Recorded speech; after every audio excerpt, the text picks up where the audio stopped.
All right, so now we are going to go back after having covered the last two sections of Chapter 1. We're going to go back and do 7, exponential notation, 8, properties of exponents, and 9, scientific notation.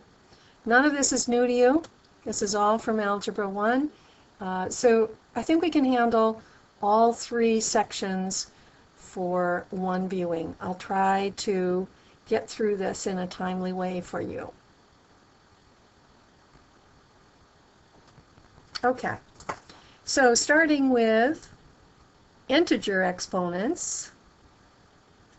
Yes, and we are going to get to rational exponents later on in the course. We're going to start with what you're familiar with.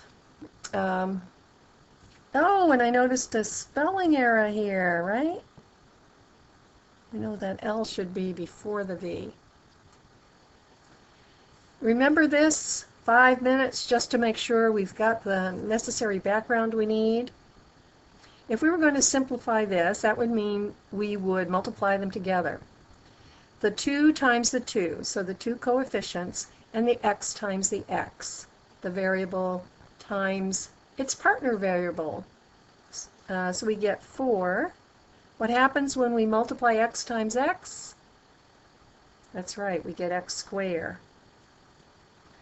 This one looks a lot more complicated than it is. We've got 1, 2, 3, 4, 5 negative ones. That's an odd number of negatives. Whenever you're multiplying, if you have an odd number of negatives, your result will be negative. 1 times 1, no matter how many times you do it, is still 1. This one is just to make sure that you keep it straight. The difference between 1/3 plus 2/6, I know that's 1/3, but I just want to make it interesting. When we're adding, we have to be concerned that we've got, I'm listening,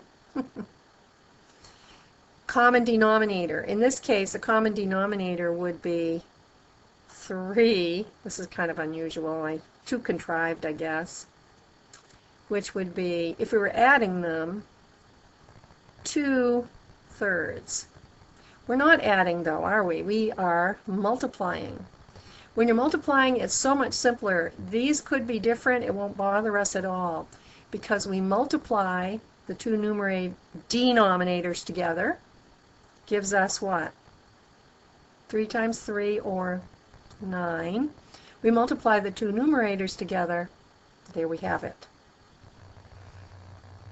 This example is just showing us what happens when we have associations. How could we look at this? Well, we could look at this as 2 squared times 2 cubed, couldn't we? Think about that for a minute. Let's go back up here. I could have looked at this as -1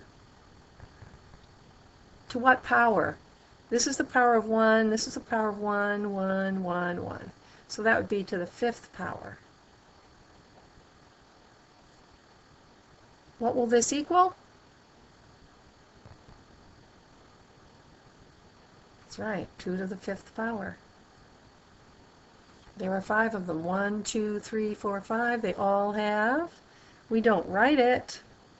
When the exponent is 1, we don't write it down, but we know it's there. Exponential notation. We're going to start off with the most common error that students make when they're working with exponentials. When I have something written like this,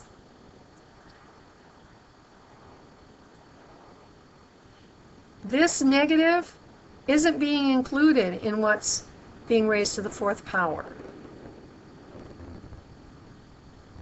So the negative of 3 raised to the 4th power is not equal to negative 3 being raised to the 4th power. And just to make sure we understand that, make it perfectly clear, here we go.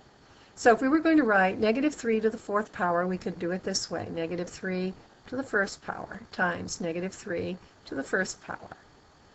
First power. So there I've got all 4 powers. 1, another one, another one, another one. And if I multiply this out, what would happen? Well, if I multiply these two together, what do I get? A positive 9, right? And if I multiply these two together, again, a positive 9. A positive 9 times a positive 9 will give me, okay. Now, when I'm looking at this, even without the parentheses, I know that the 4 is only applying to the 3. It does not apply to this negative. And when I multiply this,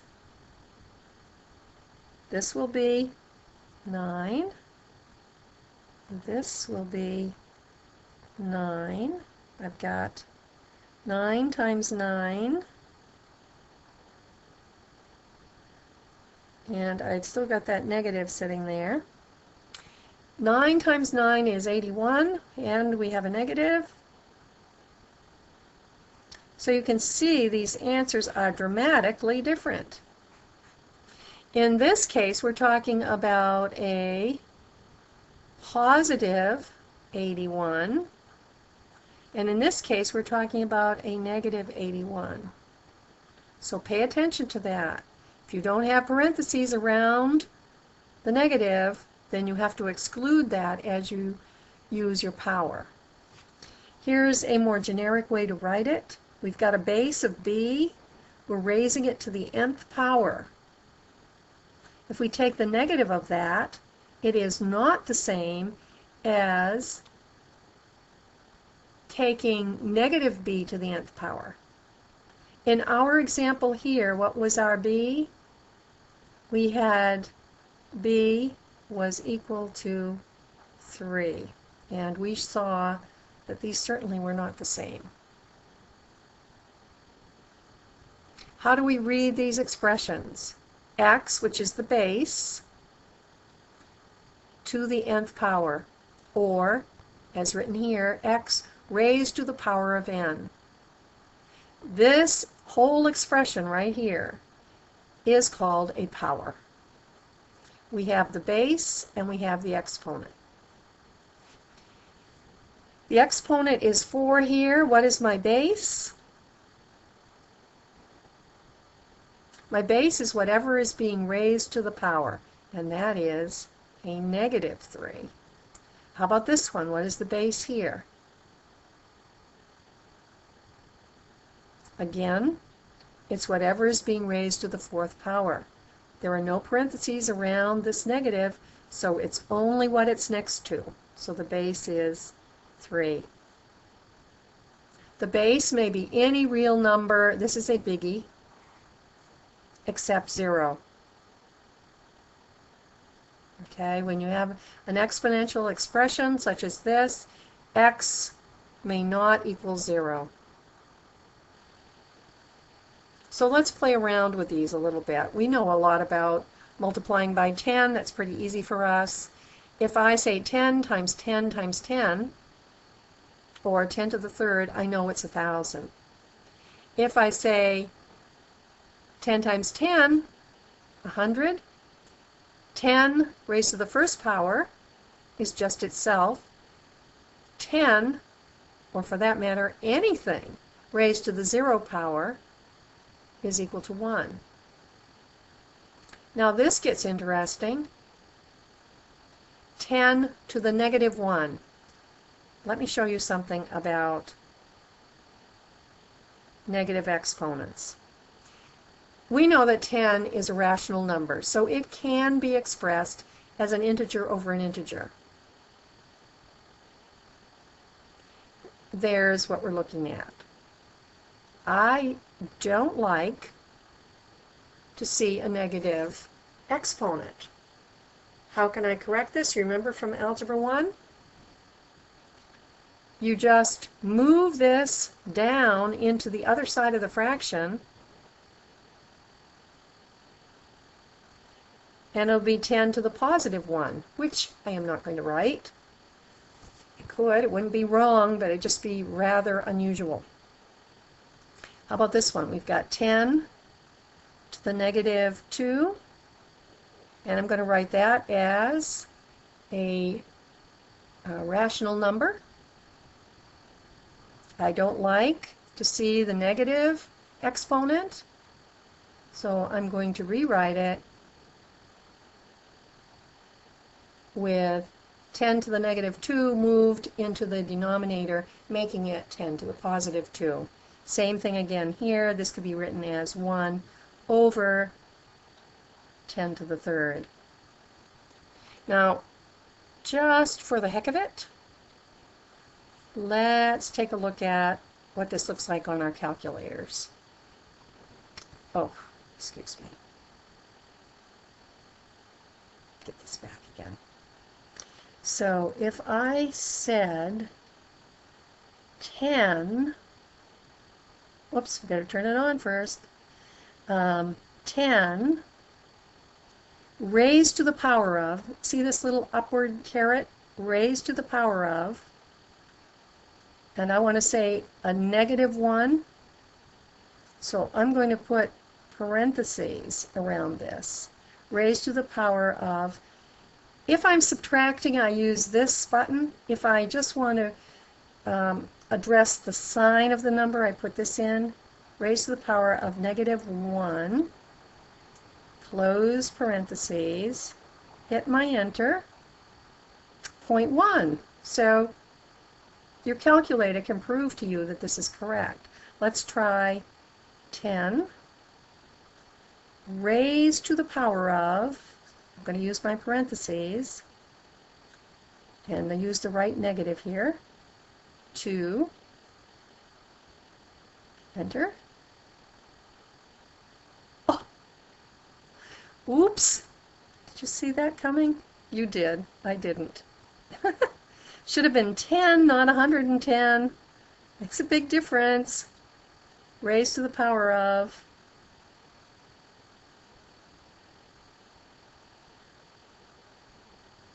Now, of course, you know what happened here.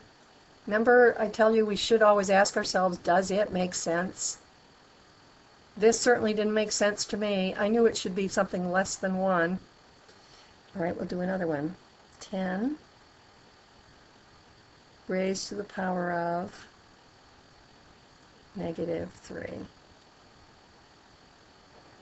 Okay? So, we'll move this out of the way. I'd just like to have you get familiar with how to use your calculator in cases like this. So, this would be 0.1. This one would be 0. Let's show that. 0.01, and this one would be 0.001. Or if I wanted to express it, well, that doesn't change. 1 over 10, 1 over 100, and 1 over 1,000. So all different ways to be looking at exponents and what happens as you start going into the negatives. Does negative 2 to the 0 equal a positive 2 to the 0? Well, anything to the 0 power is equal to, that's right, 1. So certainly 1 equals 1. So our answer here is yes. Does 3 to the negative 1 equal 3 to the positive 1? Well, 3 to the negative 1 is the same as 1/3, right? And does that equal 3? No! How about this one? Oops! The base may be any real number except 0. Hope you remembered that. So this is not possible. We cannot raise 0 to a power. Here's a really important question for you to consider. Does a negative exponent ever, don't use these words, never and ever too much, do we? Does it ever make an expression negative? Well, what happened here? Did it make the expression negative?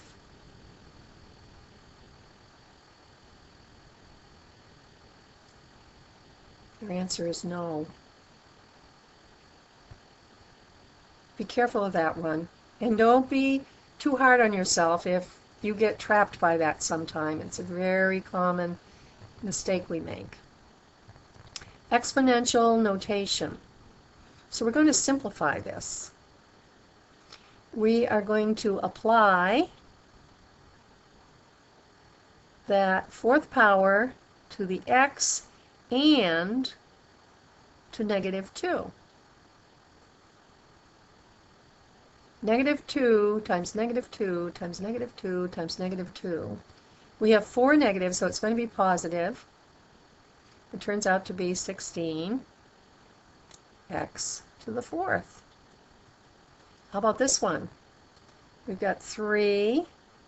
It's going to be applied to the variable and to the coefficient. But this 4, we're going to leave that on the outside for a moment while we figure out these exponentials. You remember, please excuse my dear Aunt Sally. We're going to do our exponentials first, our powers. So we get 3 to the 3rd power. Now you could try that on your calculator if you like. No, it's not 9, is it? It's a positive 27. And y to the 3rd power. Okay, so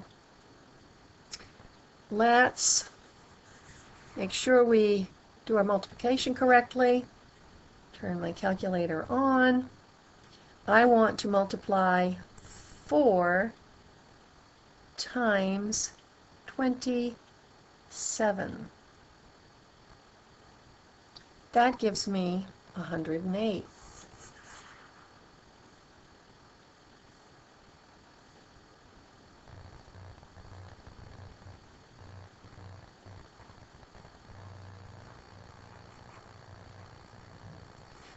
Write equivalent expressions without negative exponents. What you have to remember here is that you can always express this as a ratio over 1. And the only way you can handle a negative exponent to get it positive without negatives is to move it to the denominator. So that would be equivalent to 2x to the 1st power. Now I was tempted actually to write to the 1st power, and then I remembered, well, no, that's kind of awkward. We don't usually, if it's a positive 1, we don't bother writing it. However, on this next one, a cube, we better write it there. Now, I'm going to think about this in exactly the same way.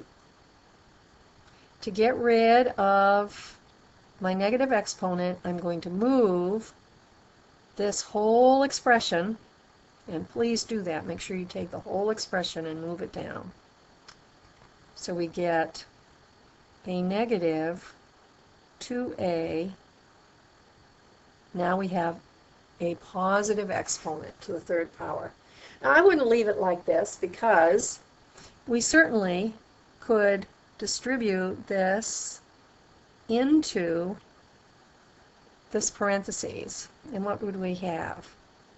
We'd have 1 over negative 2 times negative 2 times negative 2. 3 negatives, so we know the result is going to be negative. And it will be equal to 8. You better convince yourself of that. You're going to see a lot of this coming up. Okay? That's an equivalent expression. It has no negative exponents. How about these? Now, this is asking you to write equivalent expressions with negative exponents. All right.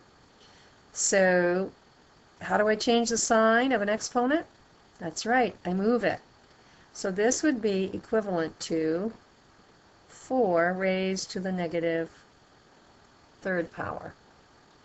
And this one, this would be equivalent to 2a, make sure you've got that parentheses around it, raised to the power of negative 7. Okay, you're doing well. Properties of exponents. How you multiply or divide with exponents. This is interesting, and you probably remember it. If the base is the same, when you multiply, you add exponents.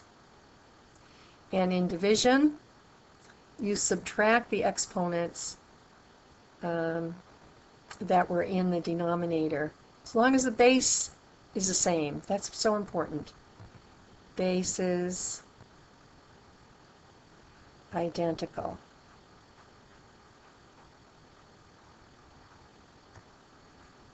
Raise powers to powers and use these rules to simplify. Before we move on, let's take a moment to look at this mathematical convention, introducing partners.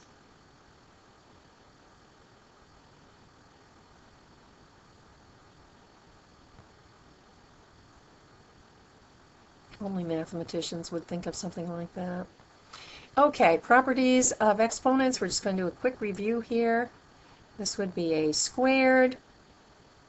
Did anybody think, oh, I know what that is, that's 2a? No. If we were adding them together, 1a plus another a, we'd get 2a. If we're multiplying the two a's together, a times a, we get a squared. And this one, if I have 3 times 3 times 3, that's 3 to the third, right? Over 3. Here's a 1. Gives me 9. How about this one? 2 times 2. 2 times 2 times. It's important. No, that's not a decimal. 2 times. See how easy it is to get mixed up on these things. So that's actually 2 to the 6th power. What would that be? 2 to the 6th power? Anybody got it figured out? That would be the simplified form. How about this one?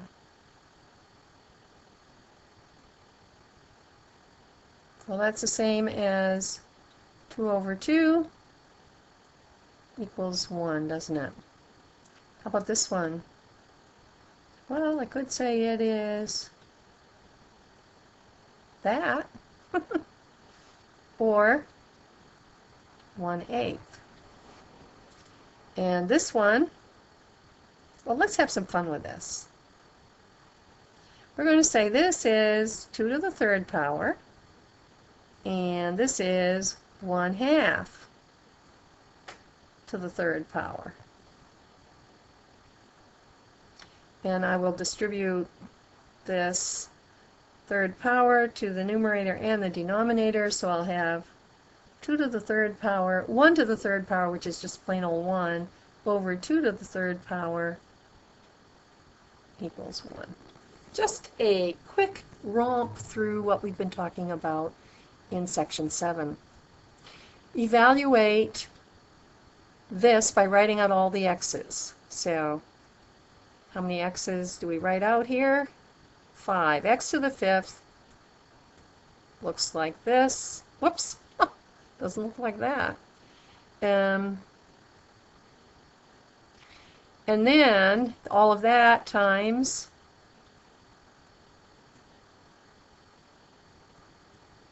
so what have we got there? X to the 8th. Now you probably already realize that the simpler way to have done this would have been to say x is equal to, and we just add these exponents up. The 5 plus the 3.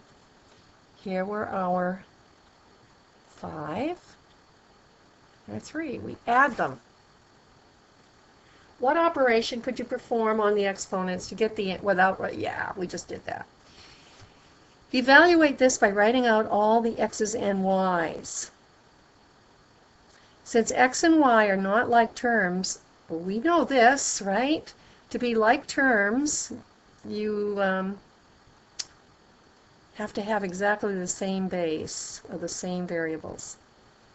So we'd have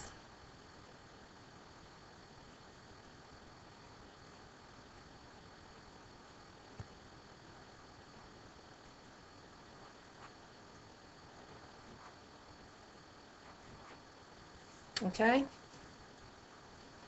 Now here's a little summary. I love to have something that summarizes it for us, something really simple. Whatever our base is, let's call it A. If the bases are the same as they are here, A and A, then I can add the exponents together to simplify my expression. Note, please, the base cannot be 0. The quotient of 2 powers,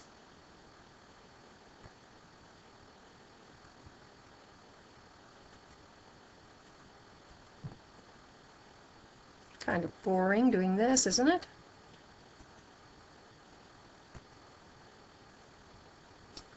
All right. X over x is equal to 1. X over x is equal to 1. X over x is equal to 1. What operation could we perform on these exponents to get the answer in part A without writing all of those x's out? Sure, we'd say x to the 5th minus what was in the denominator. If it had also been in the numerator, we would have added, but when it's in the denominator, so there it is. That's a nice shortcut to understand. Certainly can save a lot of time. And down here, a little summary of what we just did. Notice the bases are the same. They're both A. When that's the case, we can subtract the exponent, which was in the denominator. Nice shortcut to know about. Okay, let's consider this. Do these equal 4? Let's try it. So 4, these are the same base, aren't they? 4 and 4.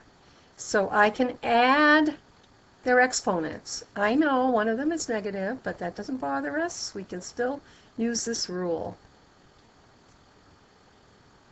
What do I get? 4 to the 1st power, which equals 4.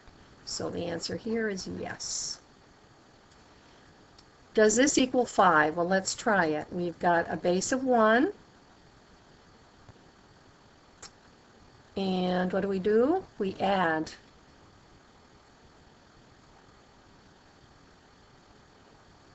So that should have been 1 to the 6th. Does that equal 1 to the 5th? As a matter of fact, it does, because both of these are equal to 1. But you should realize that you need to add these exponents, so this next step would be 1 to the 6th, not 1 to the 5th, even though they are equal. Well, let's try this one. Oops, a 3 and a 2. Well, let's test it. 3 squared would give me 9. 2 squared would give me 4. And what about the 6 to the 4th? What would that be?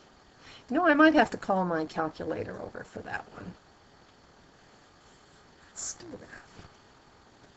that. All right, we're going to turn it on. And I'll say 6 raised to the 4th power equals, yikes, that's a whole lot more than 36. So, no.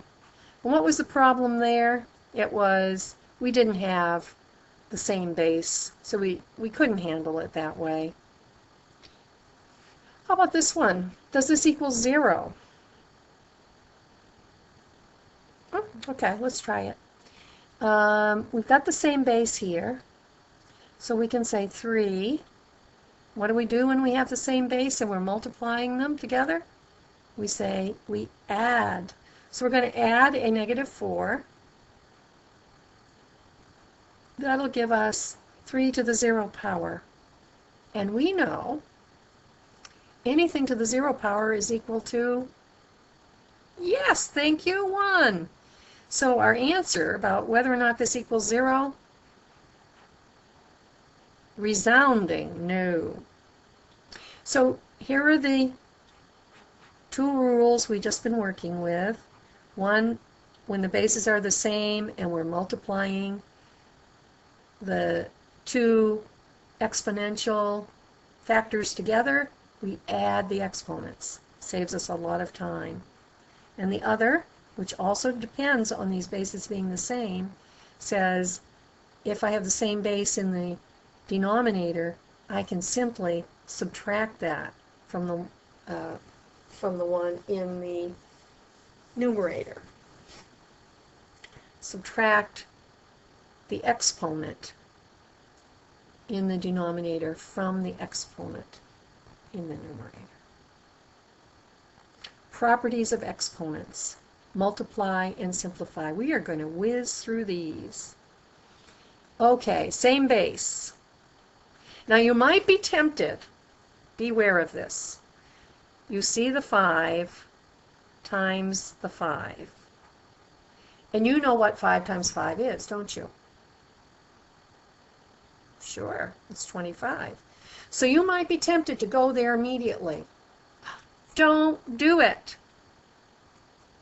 Let me swap colors here. This, when we're doing this, actually is same base squared. I add the 1 to the 1, 5 squared, which equals 25. So down here, the base is what we're going to use. Do not try multiplying these bases together. No. We're going to handle our multiplication by working with the exponents. What do we do with them? That's right. So we get 5 to the 6th power. I am not going to bother taking the time to figure out what that is, but you could do it quickly enough on your calculator if we needed to know. Basically what we're trying to demonstrate here is that we know how to handle exponential factors when they have the same base. 7, we have for our exponent negative 5 plus 8, which would become 7 to the positive 3. Correct? Hope so. How about this one? This is same base. We're going to use that base. And then our exponents, negative 4, please, plus a negative 3, which would be 6 to the negative 7. And if I didn't like looking at negative, exponents, I would write it as 1 over 6 to the 7th power. This one, same base. So I've got -1. And notice I kept these parentheses. That's important. This negative was inside, so the power is actually applying to that negative. And what's my exponent after I do this multiplication? That's right, we add them. 14.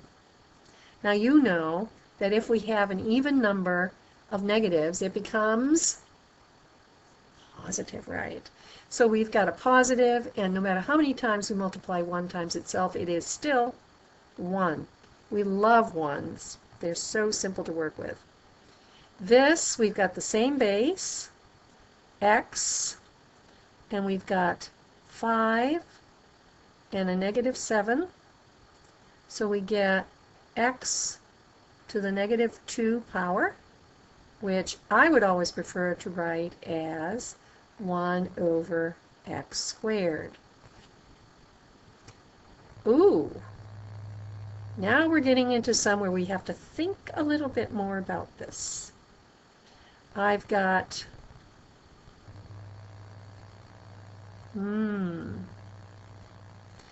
these two factors have the same base, a. I'm going to add their exponents. 2 plus 4, I get a to the 6th. And the b's, same base. So that'll be b, and I add their exponents. Perfect. Okay, I'm going to apply the same thinking here. The ones that have the same base, those can be added. So I get x, c plus 2 is the exponent. I know you don't like the looks of that, do you? But here's what's nice about math. Once you know the rule, you just apply it. That works. C plus 2, that's what we're doing here. And then we've got y, and you know what to do with y now, right? You're going to add the d and the 3, so you get d plus 3 as the exponent. It's messy looking, but it is correct. Divide and simplify. Well, this would be 7. Make sure it looks like a 7. And we're going to have 5 minus 3, or 7 squared. I guess I'd keep going with that. It's 49. How about this one? This will be 6. Now, notice the only reason I can do this is because we've got the same base. Okay, 6, and this is going to be 5 minus 7. Now, in this case, the exponent in the denominator is larger than the exponent in the numerator. So I end up with a negative exponent. And I would prefer to write that as 1 over 6 squared. And why would I leave it like that when I know immediately that 6 squared is 36? How about this one?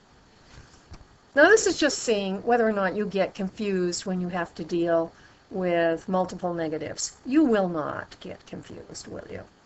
You've got the same base, so we're going to use the base of 3.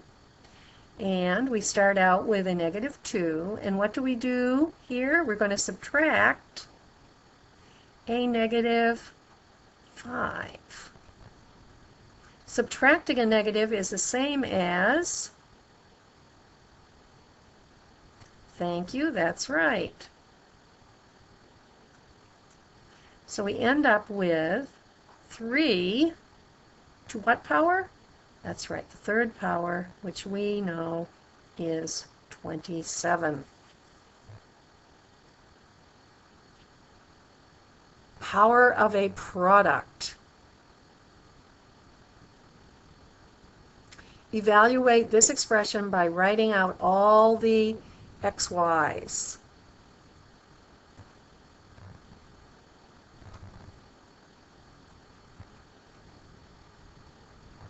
Now, we should commute and associate so that all the x's are together and all the y's are together. So we end up with x times x times x times x. So they commuted and we associated them. And we know that that's legitimate. We can do that when we're multiplying, which we would write as x to the fourth times y to the fourth. The operation inside these parentheses, x times y, is multiplication. The operation outside is exponentiation. That's right here. What does exponentiation seem to do to multiplication?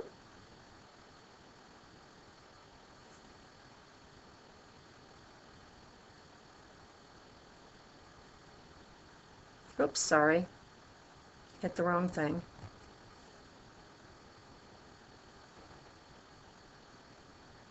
Distribute. Is that what you were thinking? You're right on target. Distribute. Whoops. Power of a quotient. Remember what we just did? So we can write x to the fourth over y to the fourth. Whoop. Or I could have written it all out. Let's see.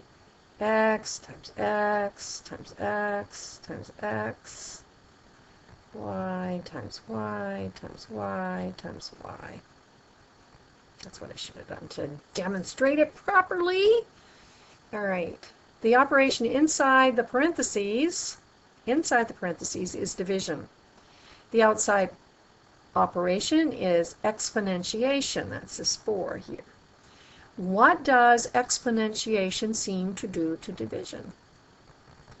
And you're already going to tell me that it seems to distribute. And I will say you're right. Power of a power. Now we get into something a little different. Write out all the x's and y's. We'll do that. So we've got x times x, y times y times y. And then we're going to square that again. X times x times y times y times y. Right? And now, oh, I didn't follow my own directions. Okay, so x squared y cubed, x squared y cubed will equal this. And now we're going to write this just as simply as we can.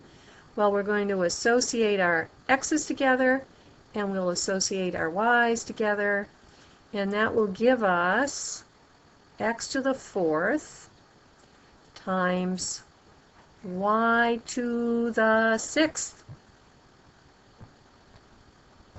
What does raising a power to a power seem to do to the exponents when you simplify?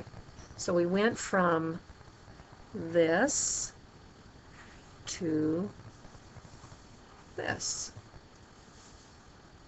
What does that look like to you? What happened with the exponent out here and the exponent in there?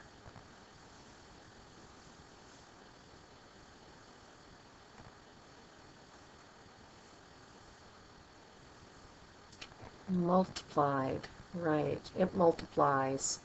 So very big difference. Power of a product problem, you've got multiplication on the inside, you simply distribute the power. Power of a quotient problem, you've got a quotient on the inside, division on the inside, you've got a power on the outside, you simply distribute.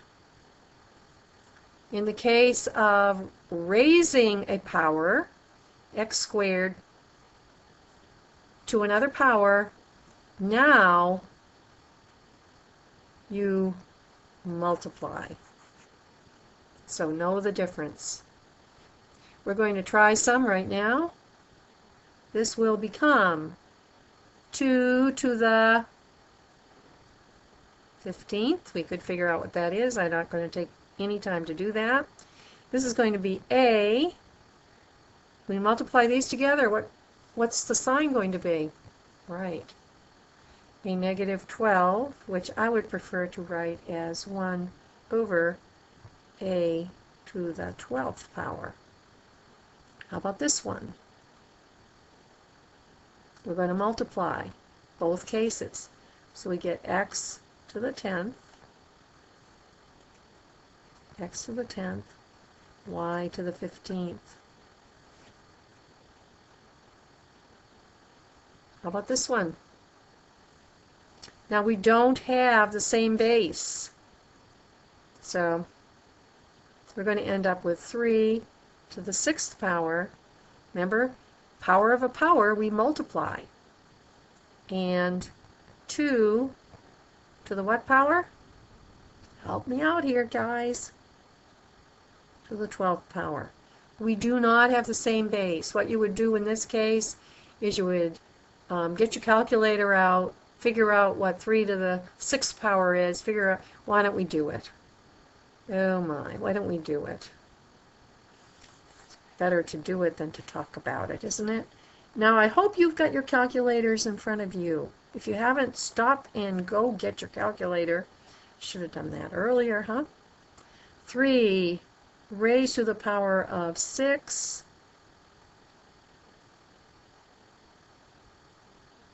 Okay? And then we're going to divide that by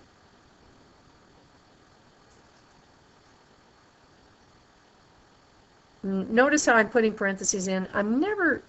Honestly, I'm never quite sure when I need parentheses and when I don't, so I'd rather put an extra pair of parentheses in and protect myself against a wrong answer. 2 raised to the 12th. Now I don't like the looks of that. It's a decimal, and I would much prefer to see a fraction. Do you know what to do in that case? Hit your math key. And then the very first option here is fraction.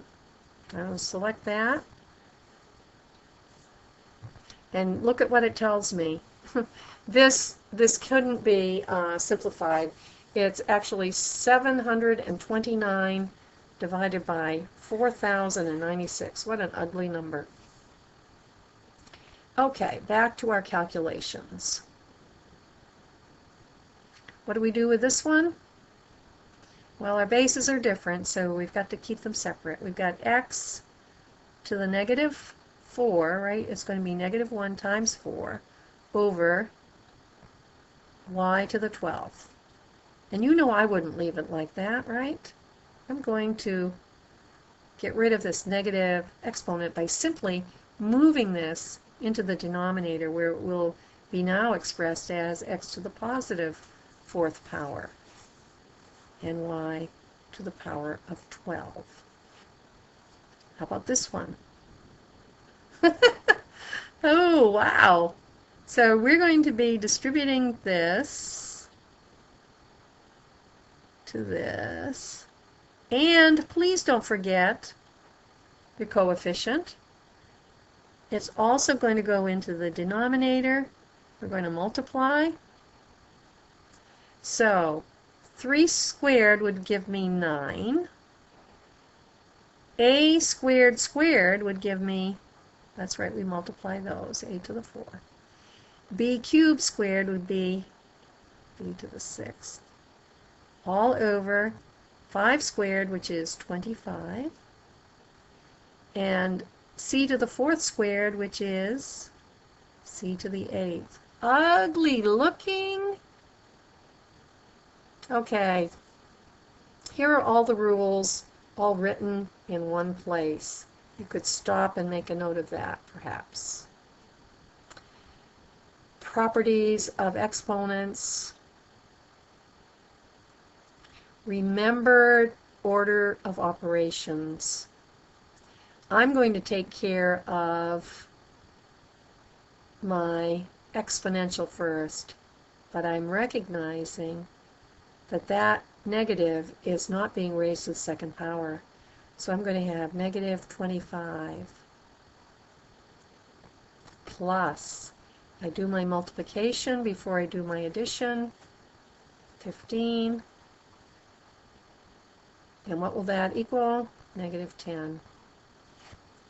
How about this one? I'm going to take care of things in parentheses first, and within the parentheses I've got exponents, so that needs to be taken care of. So 5 times 2 to the third power is 8 minus 5 plus 2. Remember, I'm taking care of things within the parentheses first. Please excuse, right? Parentheses first. That'll be 5 times, what will this become? My dear Aunt Sally. So I'm going to do multiplication before I do addition. My dear Aunt Sally. This comes first. 15 plus 2 equals 17. Now look at this monster. Okay. Parentheses and exponents are going to have to be handled first. So let me do that. I've got 2. 3 squared is 9 plus 4 times 5 minus 2 minus 7 would be a negative 5. Please excuse. I've taken care of my parentheses, my exponents. Now what? Multiplication comes next. So that means give your attention here and here. That would be 18 plus 20. And what happens here?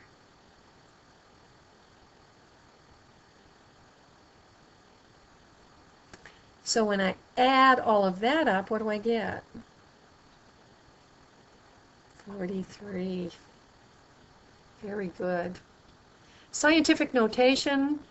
We've really run over time here, but I'm going to take just a few more minutes. We're going to look at scientific notation. I'm going to skip over that. Actually, you know what I'm going to do? I'm going to separate that out. We'll look at scientific notation in a separate instruction because I've already taken you to 53 minutes. Thank you so much. It's been good talking to you. I hope it made a lot of sense.